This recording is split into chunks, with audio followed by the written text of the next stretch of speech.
What's going on, everybody? Welcome to the Week 4 edition of the Pro Football Focus Show here on RotoGrinders. As always, I am joined by Ian Hartitz. Ian, it is a great day to be great, my man. How's it going?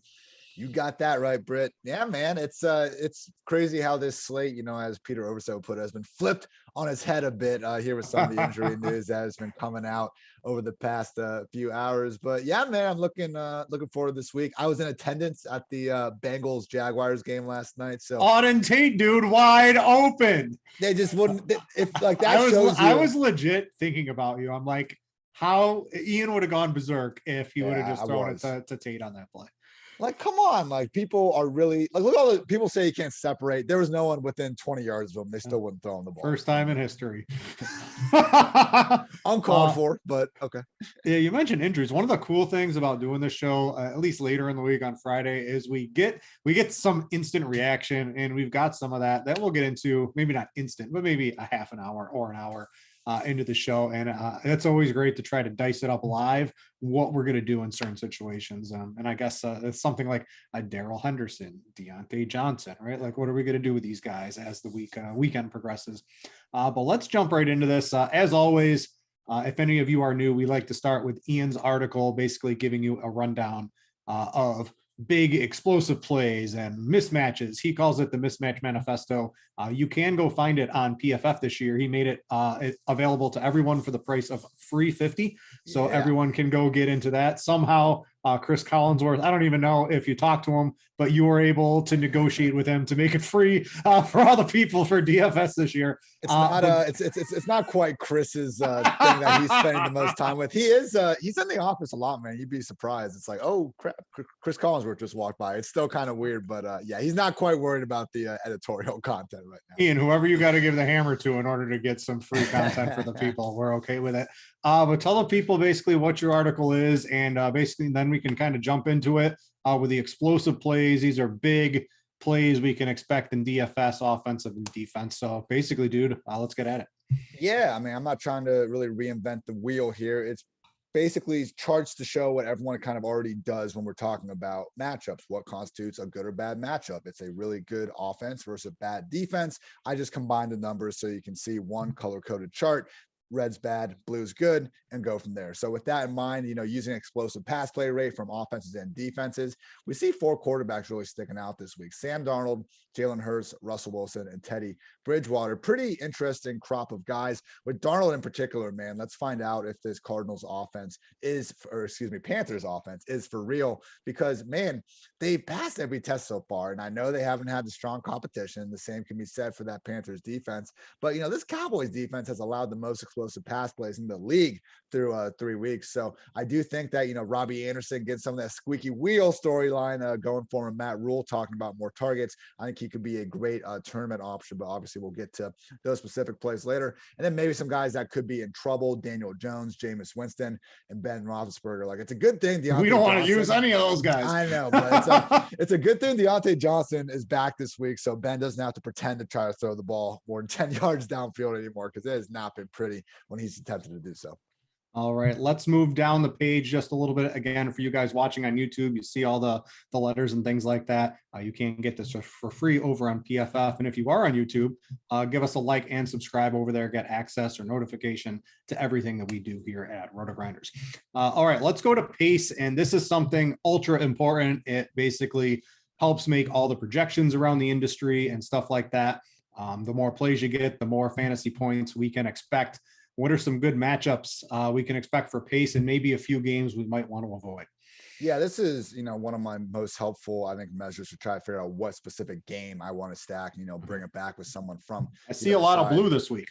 Yeah, we got some fast ones, man. Cardinals and Rams is really standing out, which, yeah, it's got, such a high game total. I think we all realize that. Chiefs and Eagles and Texan Bills are a little bit more of the interesting ones. I really want to set my cash line up around Josh Allen and this Bills offense this week. But hey, if you want to, you always got to throw the cash line up in at least one tournament to make sure you didn't just hit all the nuts. And if you want to do so, bringing that back with Brandon Cooks, I think could make sense. I get it. It's Davis Mills. He didn't exactly look great in his first start, but targets are targets, and Cooks is getting more than just about anybody at the moment. And then Chiefs, Eagles, I mean, it's just a matter of, when, not if Tyreek Hill just has this monster explosion week. But I wouldn't be so quick to give up on Devontae Smith either, potentially. I do think Jalen Hurts, even though he's not the most stylistic passer when he's putting up 300 yards, he's done so now in 3 of his 7 starts. So even going against the grain and rostering Hurts in this home spot, I think could make some sense. We all know KC is going to put up points, and as bad as the Eagles did look on Monday Night Football, I do think a lot of these underlying metrics, as we'll continue to see, point to them potentially being able to put up some points on the board themselves. Right, scrolling down just a little bit, pressure, offense, and defense. What's standing out this week? Yeah, so more good news for the Eagles. Jalen Hurts is set up to have all freaking day to throw. So he's got some offensive line injuries that we'll get to. I mean, that's one of the problems with expecting to go all in on this Eagles offense. But again, it's just looking pretty good based on what we've seen through 3 weeks. And also Taylor Heineke, man. Like, I'm expecting Antonio Gibson, if he's good to go with the shin, which it sounds like from what Ron Rivera said, it's not something he's too worried about. Gibson's going to be the pretty chalky guy, I think, with that great running back matchup, but not necessarily saying we should get behind Heineke as a tournament play. I've heard worse ideas, but particularly Terry McLaurin, who's out here, catching footballs blasted out of a cannon, Logan Thomas, even maybe a returning Curtis Samuel for the Stone Cold Men 3K, all set up well against this Falcons secondary. On the other side of things, we got Davis Mills, Jacoby, Jameis, and Dak, facing maybe a little bit more heat than usual, and also Zach Wilson. But I will say, as much as I did it before, we talk about Darnold and this soft opening stretch of the season, we're not giving enough credit to Wilson for having to overcome what he has. He's had to face off against Brian Burns and that Panthers pass rush in week 1. Then we had Bill Belichick's evil empire in week 2. Finally, Vic Fangio, Von Miller, and those guys out there in Denver week 3. So it's been brutal for Wilson and these guys. But I think, it's a little bit too, like these stats are showing them to be this bad, more so because of their opponents than the Jets offense being that brutal. And that's my long way of saying I love Corey Davis at 5K this week. Yeah, I like Corey Davis too. I don't know if he stole one of my tournament plays, but he's certainly on the radar for me this week. Moving down the rest of your article here, we can go to, let's see what's next. In the trenches, running back battles. There's a couple running backs maybe we haven't really been too on this year that I think are going to be reasonably popular. David Montgomery, does he have a good matchup this week? Is there anyone else that really stands out? We've got this Darrell Henderson with the Rams. Is he going to get all the action? What's his matchup look like? What's really standing out here for the running backs? There's 4 main kind of running back rooms that are popping out. The Eagles, if we could, guarantee their starter might get more than 2 carries, I think we could be a little more interested in that. It's just the Hurts show, though. He is 10th in the NFL in total rushing yards since he took over in week 14 or whatever it was last year. Like, he's not Lamar Jackson. Nobody is Lamar Jackson, but Hurts is a pretty good middle-class man's version of him. Also have the Browns, Seahawks, and Ravens popping. The Ravens running back room is so messed up at the moment. You can't touch that. Chris Carson, though, I think is maybe going a little bit under the radar. He had the hamstring injury last week, but he came back into the game and he wasn't even listed on the injury report throughout this one. So Carson perhaps is someone that hasn't been getting enough love. And then with the Browns, man, you look at these high priced backs and everyone's going to be wanting to get all the way up to Derrick Henry, which I'm not disagreeing with necessarily. But, we've been talking about Chubb now for the last 2 weeks, I feel like, waiting for this liftoff game. He's still been a top 10 fantasy back, but we know what his explosion game looks like. And if more of the ownership is going to Henry, to Kamara, to Aaron Jones, or especially I think just down $200 to Najee, I think Chubb makes some sense in tournaments. All right, let's close this out with the passing game. What are maybe a couple of explosives of offenses, yards per play we can get from the passing game here? Yeah, I mean, the Browns, man, just popping like none other. And it's always a problem with volume with this passing game. So I'm not sure if Baker will necessarily have enough pass attempts to really get it going. But OBJ with this week's best cornerback matchup. There was a time where Patrick Peterson was good at the game, but those days have been over for quite some time. And across from him is Bashaud Breeland, who I think probably deserves to be called the single worst cornerback in the NFL at this point. In only 3 games, those two combined have been targeted 34 times. They've allowed 28 catches, 439 yards, and 6 touchdowns in 3 freaking games worth. OBJ doesn't have to worry about Jarvis Landry, doesn't have to really worry about his snaps being limited, and he looked as close to 100% as we could have hoped for last week. So just 5,800, man, like Jarvis Landry was more expensive to start the year, even when we thought OBJ was going to be playing. He's just, maliciously underpriced. Final thing I'll add, if we want to keep scrolling to the EPA section, we'll get to our not so good betting records, but we did hit on a nice little early season trend. Listen, again. we're turning, you can't win everyone. It just happens that we sucked at the beginning of the season. But this happened last year too, where if you basically just bet on the team with the EPA offensive advantage, just versus their opponent who are underdogs, it's been leading to some nice value. So last week we had the Chargers, Bengals, and Rams not only cover, but win straight up in this metric. The Eagles were the loss. So maybe, some of my charts are anointing Philly a bit too soon. That Atlanta game was so dominant, it could be skewing things a little bit. But anyway, this week's group features the Colts at +1.5, the Vikings at +2, Eagles +7 again, Panthers +5, and Cardinals +4.5. And, even just zooming out and then looking at those games individually, I do like those as well. So got in, a couple of these with a favorite money line parlay earlier in the week. We'll see how it works out. Yeah. Speaking of getting in earlier in the week, that is, well, actually, I lost track here. That's going to end this specific segment. So again, if you wanted to check out Ian's article, this one is free on Pro Football Focus. And if you want to subscribe over there, you get access to some of the things I'll talk about. And even Ian will mix in here, like grades and stuff like that throughout the rest of the show. But, speaking of getting, I stress this basically every week.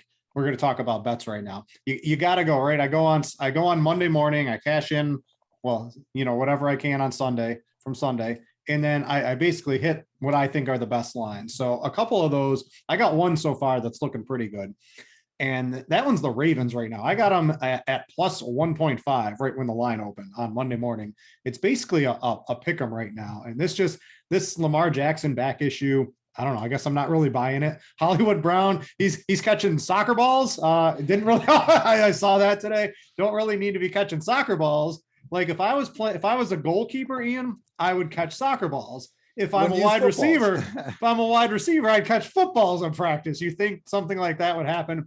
But I just think the Ravens are getting discounted a little bit because of what happened against Detroit. And you can kind of read in here, Hollywood Brown dropped a couple of big touchdowns. That game could have really been out of hand pretty quickly in the Ravens' favor, in my opinion. And then they had the letdown basically coming from that big win against Kansas City. Denver has had a pretty easy schedule to start the season here. So I just think the Ravens are maybe not a much better team, but they're definitely the better team, in my opinion, specifically a quarterback trying to stop Lamar Jackson. He's playing great this year. So I like that at a pick 'em right now. I think even some places have them as the favorite right now. So if you do happen to see them at a pick 'em at your specific book, I would urge you to get on that one. That's one of my favorites of the week. And then my no doubt favorite is Tom Brady and the Buccaneers are going to absolutely smoke Bill Belichick and the New England Patriots this week. This is about as lock of a lock as I can get. It's at -7. I have no problem. I put whatever my normal bet is, I put 5x of that on the Buccaneers at -7 this week because the Patriots don't have the offensive firepower. There is no doubt Tom Brady is going to go in and he is going to light up to the best of he can the Patriots secondary and Bill Belichick the entire game. And this is like the Bills offense this week. There is no let off from Tom Brady this week. He's going to put it to him the best I can. So I really like that one. And then the Packers, right? We liked them last week to beat the 49ers straight up. That worked out really well. And I just think them against the Steelers, Big Ben can't do anything. We've got their offensive coordinator throwing Ben Roethlisberger under the bus. He's like, we're just going to keep doing what we're doing because that's what Ben Roethlisberger wants to do. And I want it to be known that I'm not really in charge of calling the offense right now. It's Ben Roethlisberger. And it's just not working. It's 25 targets to Najee Harris on 4th and 10. stuff like that just isn't going to get it done against the Packers, even though the Packers are down some starters. They're down MVS at wide receiver and a couple good offensive linemen, and I think a decent player on defense too.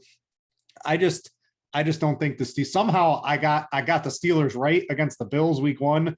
I'm completely off the Steelers now, and I think the Packers should be, I guess 6.5 is probably a good line. I think 7 is probably the right one. So I'll get the hook, and I think the Packers could really just almost blow out the Steelers in this game at home. So those are my 3 bets, Ian. I'm with you on the Packers one in particular because, lost in the Steelers, everyone knows how bad the offense has looked, but this defense isn't the world beating unit they were last year. And, TJ Watt being less than 100% hasn't, helped that. And he is expected to be playing this week, but they're just 13th in EPA on defense so far. And hey, a lot of that has to do with Big Ben and company not being able to keep the ball for any extended stretch and all that. But yeah, like just with this line, I mean, Rodgers versus this version of Roethlisberger would be enough for me to take the 6.5 anyway. But again, adding the fact that the Steelers defense not looking like the steel curtain of past years, yeah, give me the Packers minus 6.5. I also like the Panthers +4, +5 if you can get them there. Like they played that Thursday night game last week, and the Cowboys are just coming off Monday. I feel like everybody's kind of expecting the Panthers to, just lay an egg here. It's a much bigger game, I feel like, for Carolina than it is for Dallas. So I think Dallas might be the better team, but +4, +5. Credit to the Cowboys last week for blowing out the Eagles. That was like the first time since 2019 that we have really seen them do that with Dak under center. Usually more times than not, it's whoever has the ball last in the Cowboys game is going to be the squad, ultimately winning the game. So even if the Panthers lose, I think they keep it within 4 to 5. And then, the Chiefs, I think make a lot of sense at -7. I just kind of think they're going to blow out the Eagles the same way you're thinking with the Buccaneers and the Packers. I know a lot of the metrics were good for the Eagles offense, but they don't account for existing injuries. And right now, Eagles left guard Isaac Seumalo has a broken foot. Their right guard Brandon Brooks is on the short-term IR, and their left tackle, he might have already been ruled out already, but he wasn't practicing on Wednesday or Thursday. So yeah, man, with a knee injury. So Chiefs -7, Panthers +4, Packers -6.5. This is where it all turns around, Britt. This is where the records get righted, and we like what we see from the bank account. Yeah, Mahomes he's not. I think even last year, the turnover-worthy plays and things like that, he was. It was possible he was going to turn the ball over quite a bit more than he did last year. He just sort of got lucky in the turnover department. It would hit defenders' hands and they wouldn't catch it. This year, it's really not his style of play is really not working out for him so far. He's just been out there just gunning it around like nothing, man. Like that. This should have been a walking touchdown from Marcus Kemp last week, and you can call it a drop, but Mahomes is out there doing his no look bullshit, just trying to make the highlights happen. And hey, like he's just getting bored of being this good. But when you're 1-2 now, you need to put your pedal to the metal, and I think they get to do it against an Eagles team that, like, honestly, if they were healthy, I'm not sure they have any business staying in this game. Now that they're not, Chiefs all day. Angry Brady, angry Mahomes, write him to the bank account. Ian. Yes. That's what I'm on. All right. Before we get into some position chatter where we'll give you cash games and some tournament views, I need to tell you about Jock Market. It's time to check them out. The app where daily fantasy becomes a stock exchange. Buy and sell players in real time for real money. Download now for a 100% deposit match up to $50 using promo code Grinders.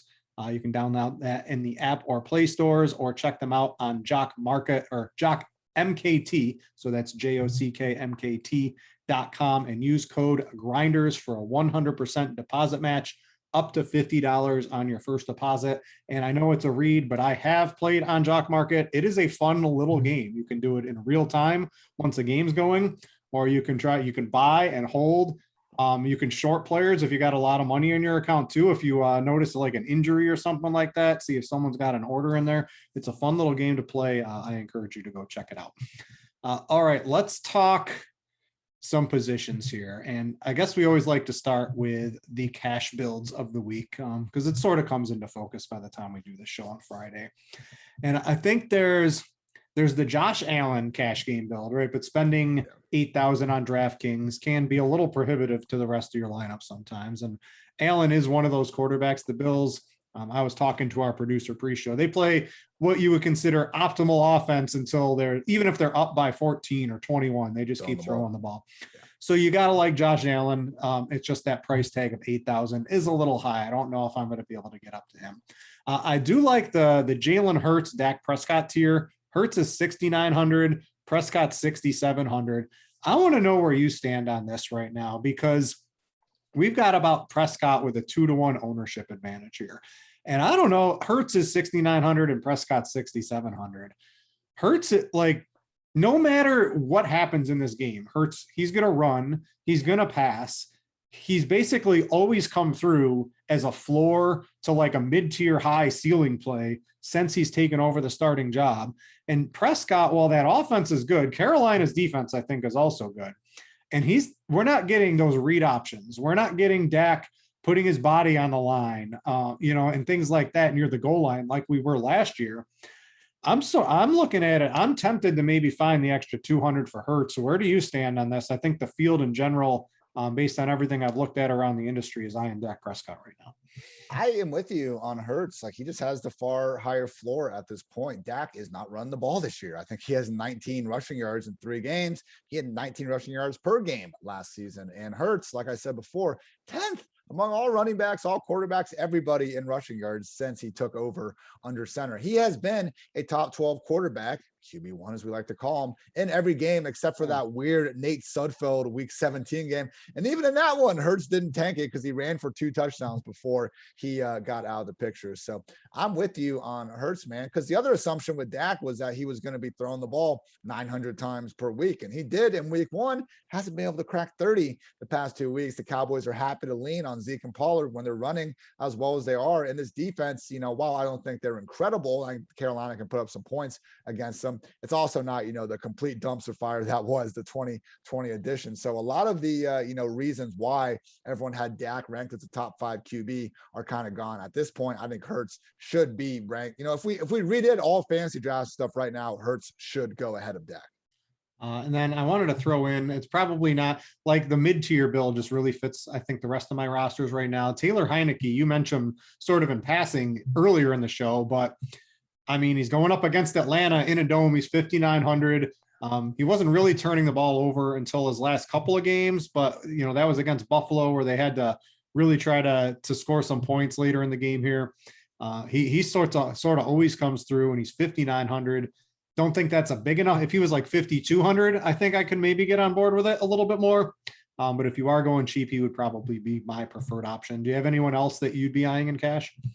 I am going to do the Josh Allen route that you kind of alluded to. I just think that the Diggs breakout game is 100% coming. You want to get up to Derrick Henry, but I just think that between, you can go cheap with Disley, cheap with the Lions, and enough receivers and running back talent around the 5K line, it is doable to get up to it. So no, kind of learn that whole Justin Fields thing last week. I don't even want to talk about it, but yeah, when I think, when you were talking about it with Kyler last week, like more and more, I just think paying up to these dual threat quarterbacks is going to help. And I know, historically we don't love quarterbacks that are 14-point favorites, but Josh Allen, this Bills offense, they're different. He's out there up 28 against the Dolphins, still throwing YOLO balls, with 10 minutes left in the game. So Josh with Diggs and probably Emmanuel Sanders will be my main build.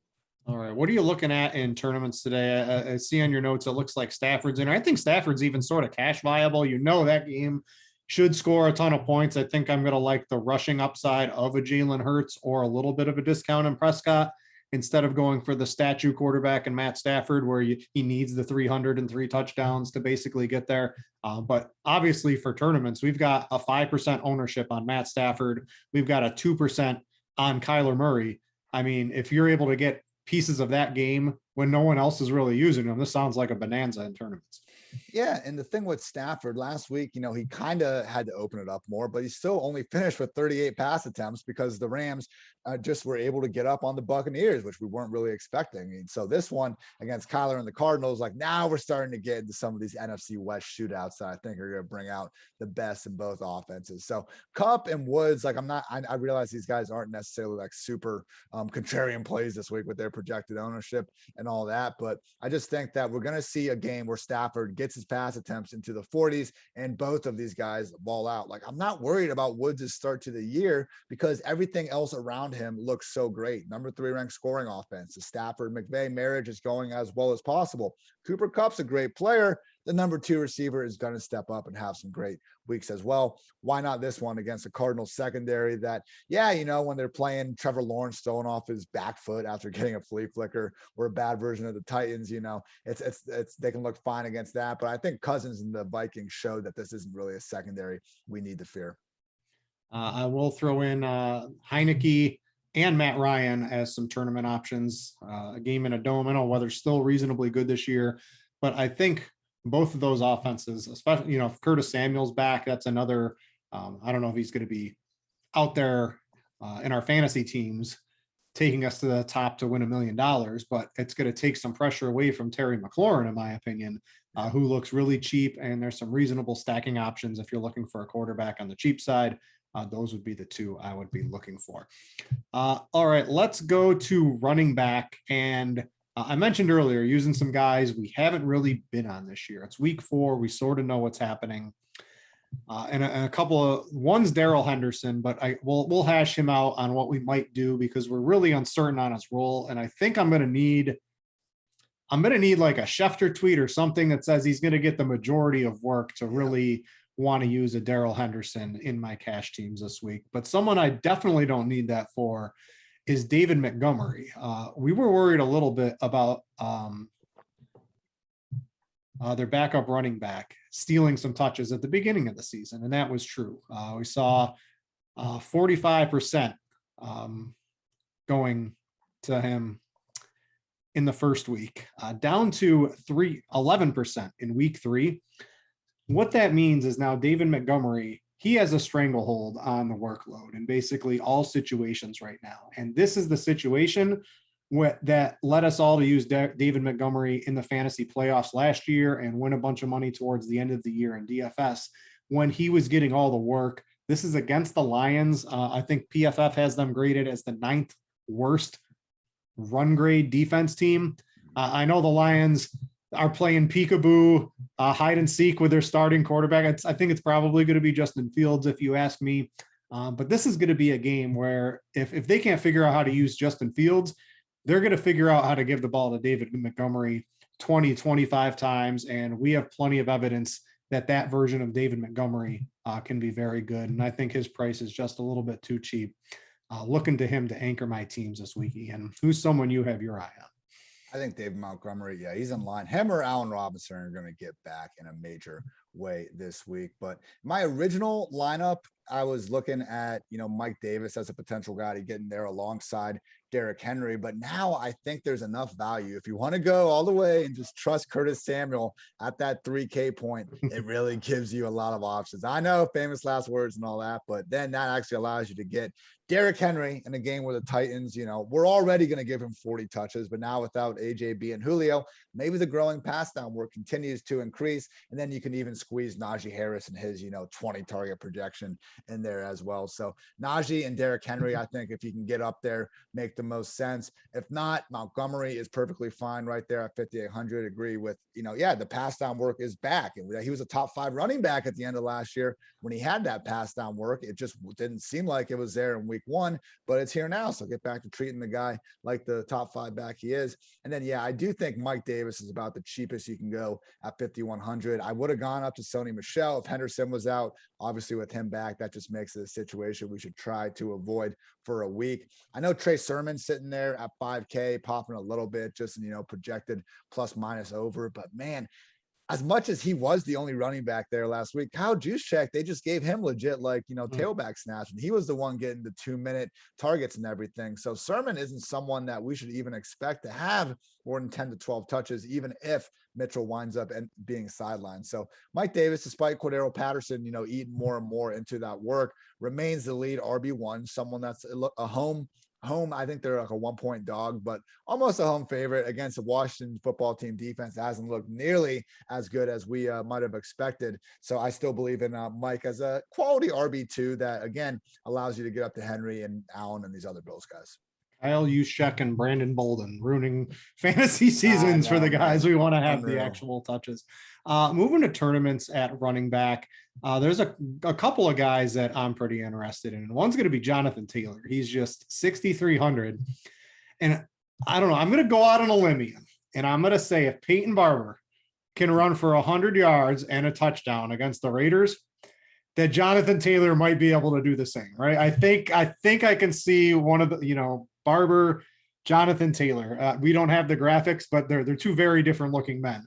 I expect him to be able to have himself a big game, really due for some touchdown regression. I don't know if it was you I heard on another pod, but he's got 10 touches inside the 10 this year. League and high. Yeah, and has no touchdowns. Eventually, that's going to come through at 6,300 in a tournament when I think people are going to be going down to the Montgomery, Chuba Hubbard, or spending up on the Derrick Henry. Looks like a really good tournament play, especially because we've seen Nyheim Hines steal some of the touchdowns this year. And if that just goes in Taylor's favor, this is one of those things when I do those Millionaire Maker reviews, I look back at the lineups that finish in the top 10, and it's like, oh, this was the Jonathan Taylor week because he stunk for 3 weeks and then he has a massive game. This is exactly what that type of play looks like. The other one is you mentioned it earlier. We got to trust the Eagles to get Miles Sanders involved a little bit here because the Chiefs, why did we like Eckler last week? Because the Chiefs, they let your running back do whatever the hell he wants to do. And they've got the lowest run D grade on PFF so far this year. And it's not just by a little. It's like the biggest discrepancy I've seen at the bottom of the barrel in like 4 or 5 years of looking at this PFF stuff through a couple of games. The Chiefs run D is absolutely horrendous. And he's Austin Eckler-ish, won't get as many touches, won't get 20, 25. But if Miles Sanders got 18 touches in this game, like he's going to beat his salary. And I don't think a lot of people are going to be looking at him this week, especially after the low amount of touches he got last week. So those are some of my tournament spots at the running back position. I think you covered it pretty well. The only guy I would add pretty much for the same reason as Jonathan Taylor is Nick Chubb. I mean, he's facing a Vikings team where I think everyone is going to want to try to get Beckham in there, which makes sense. I have Beckham in my current cash game build, but for tournaments, again, just looking, people are going to be going down to Najee, up to Derrick Henry, and this Vikings defense, I mean, they're fine. I think the front seven is better than the secondary, but there's still a unit that we've seen plenty of offenses that aren't even as good as Cleveland put up all sorts of points on. So Nick Chubb, again, we know he has the 200-yard multi-touchdown game in his bag of tricks. Kareem Hunt will continue to be involved because he's pretty great too. You can argue he's a good tournament play as well. It's just like because these guys coexist together, people just not touching them in DFS. We're still looking at top 10 running backs, people. So yeah, I really like that Jonathan Taylor call. I mean, even before Peyton Barber, Moss and Singletary combined for 3 touchdowns against the Dolphins in week 2. And we even had Damon Harris hit the century mark as well in week 1. So he has that knee injury. They're listing him as questionable, but he practiced in a limited fashion all week. I don't trust the Colts to stay with too many teams, which would make you think, hey, maybe could it be a not Nyheim Hines week, but a Jacoby Brissett version of the Dolphins. Okay, I think they can keep this one close for a bit. All right. I want to talk about wide receivers, but real quick, I did mention things like ownership percentages and my Millionaire Maker article, both the 2020 recap, and I just released the first 3 weeks version of a recap. If you want to get access to those, you do need RotoGrinders Premium. If all you care about is football, we offer just a very specific football package. If you want all the sports, you can get a RotoGrinders Premium account that covers it across the board for every sport. Check that out at rotogrinders.com if you want access to all of that fun stuff. All right, let's go to wide receivers. And I want to talk DJ Moore with you off the top here because he looks like he's going to be the most popular wide receiver this week. No CMC. We see his targets really increase. However, he is going up against PFS, well, maybe not the whole game, but at least for a version of the game. Number 1 cover corner in Trayvon Diggs, who has shut down Mike Evans, Keenan Allen, and Devontae Smith through 3 weeks. So 3 reasonably good wide receivers. What matters more, Ian, in DFS, the wide receiver cornerback matchups as tiebreakers or the amount of targets we've seen DJ Moore get? How good is Trayvon Diggs? What should we be worried here? The price is really nice to get a portion of that game. Amari Cooper's price is also very cheap too. Those are going to be 2 of the most popular wide receivers on Draftkings this week. But just how important is a wide receiver cornerback matchup in here? Because this looks like a really good wide receiver against what looks like one of the new better cornerbacks in the league.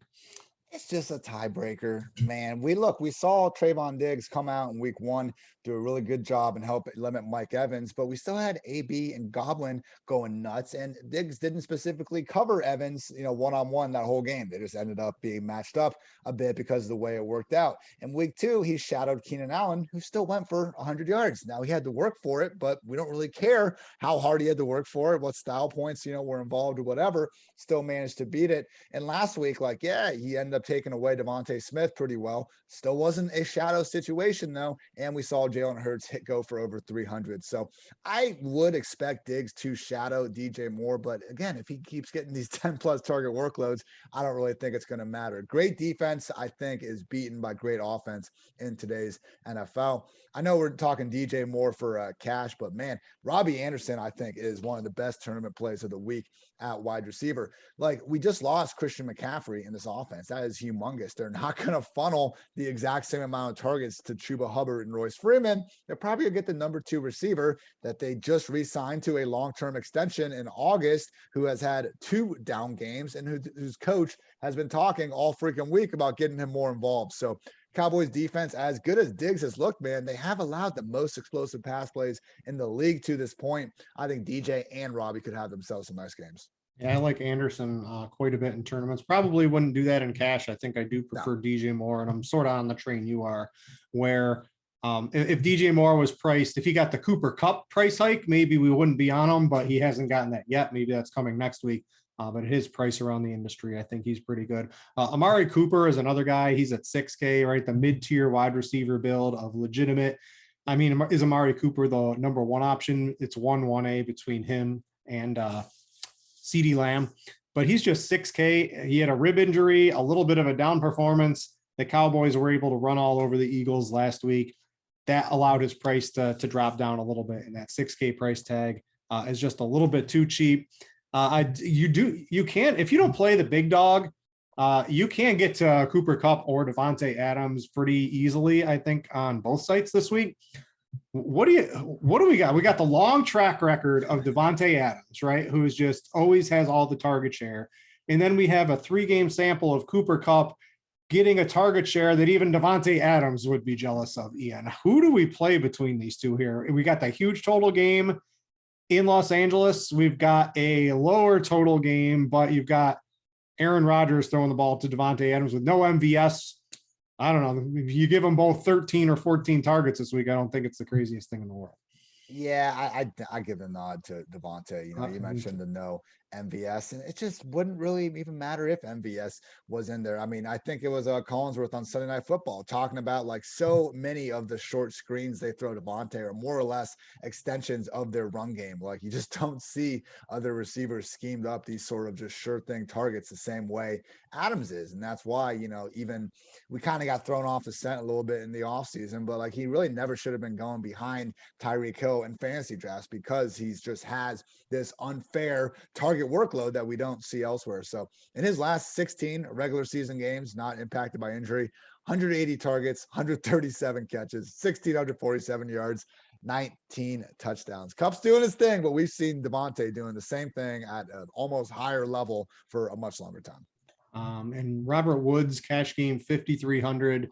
I think he is certainly viable. It's not always going to be Cooper Kupp. And with all these injuries, the 3K receivers are back. This is week 1 all over again. And you've got some Curtis Samuel. I think he's interesting. You've got who do we got here from Westbrook Akina? He's the Titans' number 1 wide receiver. You've got more for tournaments. I think you've got D-Jax and Van Jefferson again. One of those guys is probably going to have a big game almost every week, basically, with how good Matt Stafford is in that offense and the ability of them to just chuck the ball down the field. So you do have some 3K wide receivers this week. I don't think that is something you need for cash, at least at this point on Friday. But I do want to know they are back to being a little bit more viable than they have been in both weeks 2 and 3. What about for cash? Who are you really looking at? I think, you've got some really nice plays here too. Yeah, I mean, going off of the Josh Allen build, I'm getting Diggs and Emmanuel Sanders in there. We've seen Manny making the plays. Diggs has been so close. One of the top 5 receivers from last week in unrealized air yards. He was wide open on a blown coverage that should have been like a 50-yard touchdown, but Josh just accidentally sailed it out of bounds. And then he went deep for like a 40-yard potential score, and the ball went just off his fingertips. Wasn't a drop, could have been on him a little bit better, but they're close. And I just don't really see anyone in this Houston secondary being able to deal with this juggernaut Bills offense, which seems to be clicking after slow first 2 weeks of the season. I do think that just going down to Curtis Samuel, man, at 3K allows you to get Najee and Derrick Henry and these Bills receivers. So I am drinking that Kool-Aid at least for the time being. And then also Odell Beckham at 5,800. He just shouldn't be that cheap in this matchup. And we're looking now at 8 to 10 targets for him, which we couldn't guarantee last year when Jarvis Landry was in the picture. But now that we have the great version of Baker Mayfield, a healthy OBJ, who again just can't overstate how good he did look last week in a much tougher matchup against Jalen Johnson and that Bears secondary, all wheels up for OBJ. Moving on to some of the tournament ones, though, I think maybe getting off of OBJ to Donovan Peoples-Jones at 3,200 can help differentiate some things potentially. He's going really under the radar because of all the Titans guys and because of Curtis Samuel now. But if you look last week, man, the days of Anthony Schwartz just dominating this offense's air yards and snaps were over. Donovan Peoples-Jones actually played a little bit more than Beckham in that game, and he does seem to be more solidified in 2 wide receiver sets. So, he's someone that we have seen them give chunk deep balls to. So you're risking a lot, for 3 or 4 targets potentially in a best case scenario. But I do think just based on these other cheap receivers around him, it gives you some nice leverage over the field. Also, I'm not against going back to the Bears if Justin Fields is under center. Again, Allen Robinson is a nice pivot off of David Montgomery, who I know a lot of people are going to be on, and even Darnell Mooney down there at 3,900. So I will say though, man, favorite one of all, and we already talked about it, is Robbie Anderson. The squeaky wheel, the matchup, everything's going his way. Don't be surprised if we see Robbie getting loose deep this week. Yeah, we have Robbie Anderson. That's Friday. It'll probably bump up a little bit by the time Sunday comes around, but I think it was at around 5%. There we go. That's probably going to be a little bit too low in my opinion, but I do like him, especially if you're trying to pick a one-off from that team. DJ Moore is just going to be too popular as a one-off. Like, you don't want to play the one-off most popular wide receiver, unless of course it's Cooper Kupp. He scores 5,000 fantasy points every game, but he's expensive now. So I would look to maybe use a guy like Anderson for a little bit of leverage off of DJ Moore. I like McLaurin and Ridley instead of the Cowboys and Carolina game as some one-off wide receivers for you to target. Those guys look pretty good. Corey Davis, we both liked him. If you're looking for PPR, it looks like Jalen Waddle. He goes from mega deep threat to catching 2-yard passes from Jacoby Brissett. But those PPR points do count on DraftKings.com, a little bit less so on Fanduel. But those can rack up pretty good. And then you've got a bunch of those 3K wide receivers, and my dog is sneezing in the corner here. So I'm gonna mute while you talk some tight ends. What the hell is that noise? All right, with the tight end picture, people, Gerald Everett is on the COVID list and not looking likely to play on Sunday. And with that, we get a gift in the form of Will Dissly at the cool price of just 2,600. We see some of these tight ends emerge, and it's a trap, but Dissly is actually someone in the past where he has like multi-upside touchdown. Jeez. You can see him score multiple touchdowns in a game because he's done it several times before. And having someone like Russell Wilson at quarterback just helps soothe my concerns compared to some of these other cheap tight ends that maybe have, roughed up our lineups over the years. If you want to go up a little bit more, I still think there are some options. Dawson Knox at 3,600. He is now playing an every down role in the Bills offense that, we've been talking about. And then even going up a little bit higher, you got your Gesicki's with the Dolphins. It's always tough to tell his usage, but it looked pretty great last week. And with Jacoby still under center, I do think it makes sense if he keeps feeding that, central area of the field, all the Waddle, all the Gesicki. But my favorite play, Brit, of the whole slate, we haven't even mentioned him yet. Kyle Pitts at 5K. Let's get it. Russell Gage still out. That means there should be more slot, more out wide usage for Pitts. His snaps have increased every single week. We're looking at a full-time player. And the reason why people are down on this guy is because he didn't get a freaking target until there was 10 minutes in the game last week. that sucks. That was unfortunate. That was also last week. And now we get a Washington secondary that really, against the Giants and Bills over the past 2 weeks, hasn't looked close to slowing them down at all. Pretty mediocre against the Chargers as well. So one of the more disappointing defenses facing one of the more disappointing offenses. I get, instilling a bunch of confidence. And Matt Ryan doesn't feel all that good, but I do think, as washed as Big Ben is, Ryan isn't quite at that point. I still think Ridley and Kyle Pitts should be able to have some big ones. What better day to have it than again against a Washington football team defense that we just haven't seen be the sort of world beaters we were expecting them to be. I'm happy to announce my little beagle has fully recovered from his sneeze attack and has laid down and gone back to sleep. So back to some tight ends.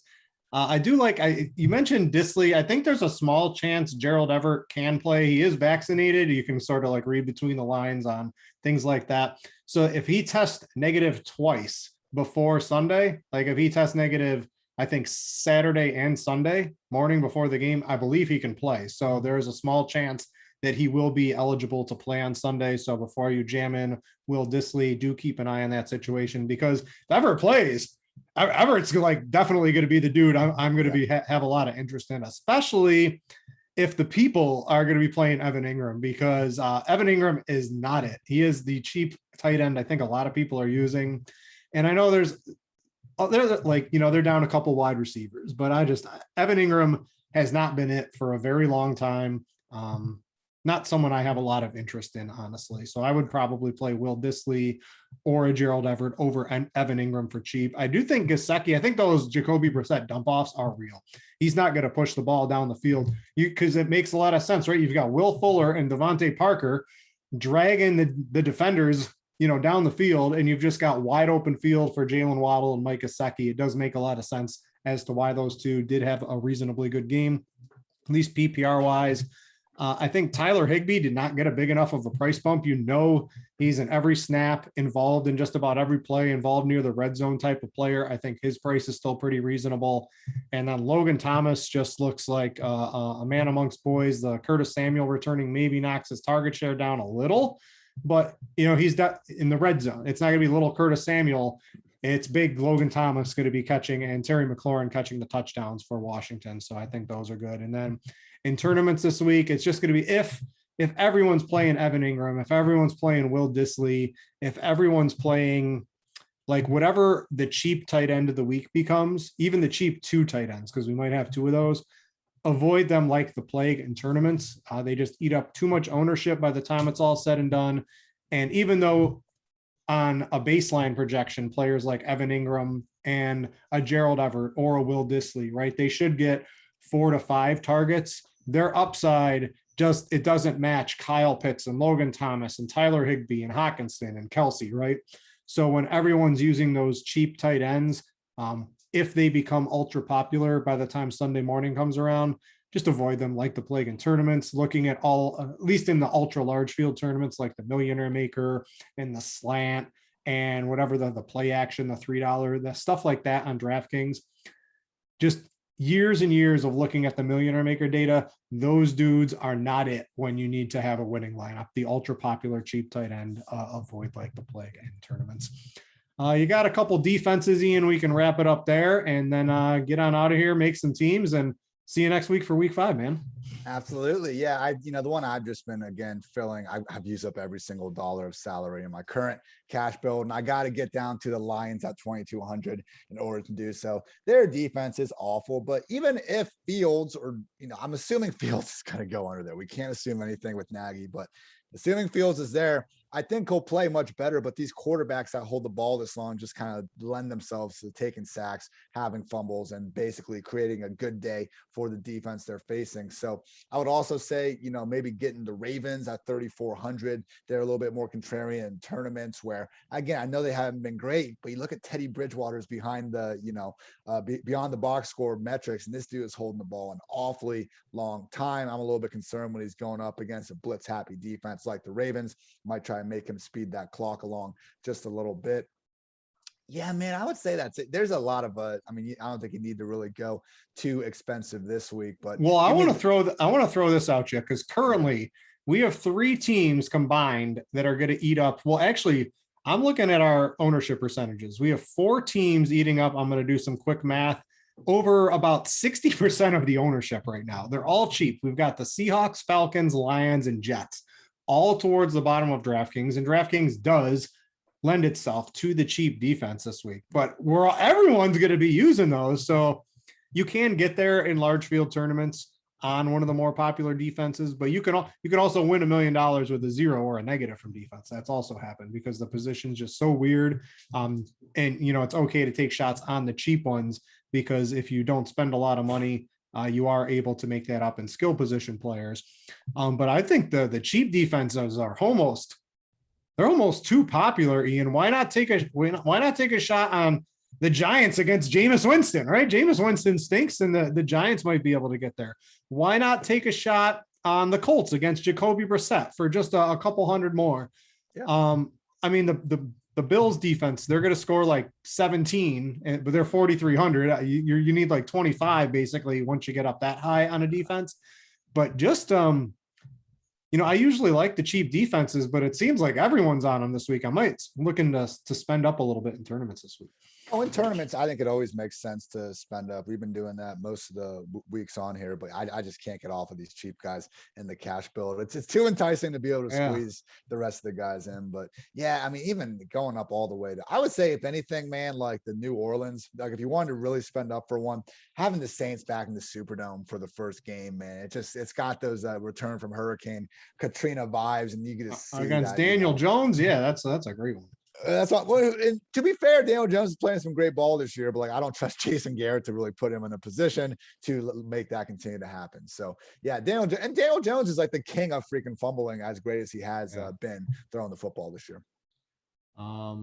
What's there's the broke woke, right? You broke or woke is Derrick Henry, and then 30 touches, 222 yards and 3 touchdowns, and broke is the Jets defense. What if that flips around this weekend?